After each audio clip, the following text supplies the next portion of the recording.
Welcome to Man Does Tech, where I solve the problems you didn't even know you had. You start by collecting essentials and taking action immediately.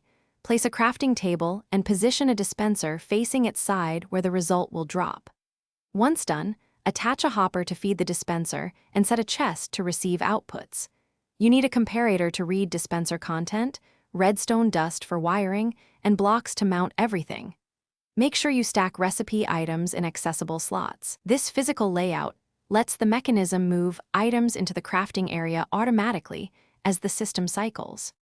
Once the dispenser and hopper are placed, focus on the redstone control loop so the crafting automation functions reliably.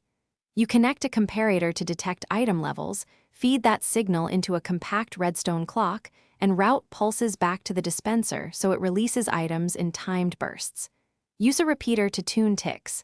This ensures items arrive and craft without jamming.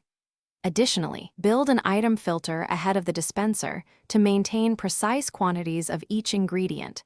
This prevents overfilling and keeps you finish by running multiple trial cycles and watching item flow to confirm the correct output.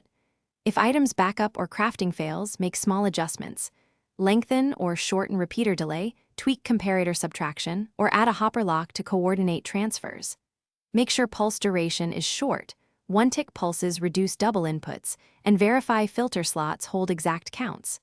If something still goes wrong, isolate the section, test single components, and retune timing until the system reliably crafts the item every cycle.